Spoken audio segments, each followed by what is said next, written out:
మన సనాతన ధర్మంలో అద్భుతమైన బోధ విదుర నీతి. యమధర్మరాజు అంశతో కురువంశములో జన్మించిన విదురుడు జ్ఞాన సంపన్నుడు.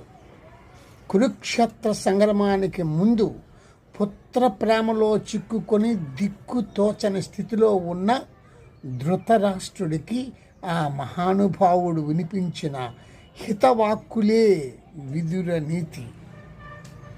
లోక నడవడిని లోతుగా విశ్లేషిస్తూ నైతిక విలువలను నిర్దేశిస్తూ సాగిన ఆ ప్రబోధ రత్నాకరం నేటికీ మానవాళికి ఆచరణీయమే.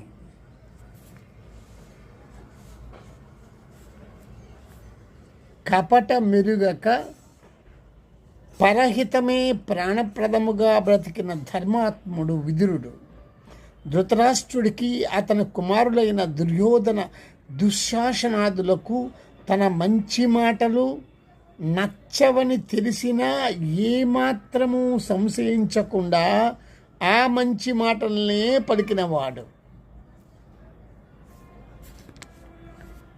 ధృతరాష్ట్రుణ్ణి శ్రోతగా చేసుకుని విదురుడు ఈ సమాజానికి అమోఘమైన సందేశాన్నిచ్చాడు. ఆయన హితవులు హెచ్చరికలు కౌరవులకే కాదు సమస్త మానవాళికి శిరోధార్యమే. నేటి వేగవంతమైన సమాజంలో మనమందరము ఏదో ఒక సమయంలో ధృతరాష్ట్రుల్లాగే మనోవ్యాకులతకు లోనవుతూ ఉంటాము. సందిగ్ధావస్థలో చిక్కులలో పడిపోతూ ఉంటాము. అలాంటి సంశయ వేళల్లో దీపగోపురంగా నిలిచేది విదుర నీతి. సంఘజీవిగా వ్యక్తి ఎలా వ్యవహరించాలో విదురుడు ఆ సంభాషణలో విస్పష్టం చేశాడు. వ్యక్తి నిర్మాణానికి ప్రయోజనకరమైన సూచనలిచ్చాడు.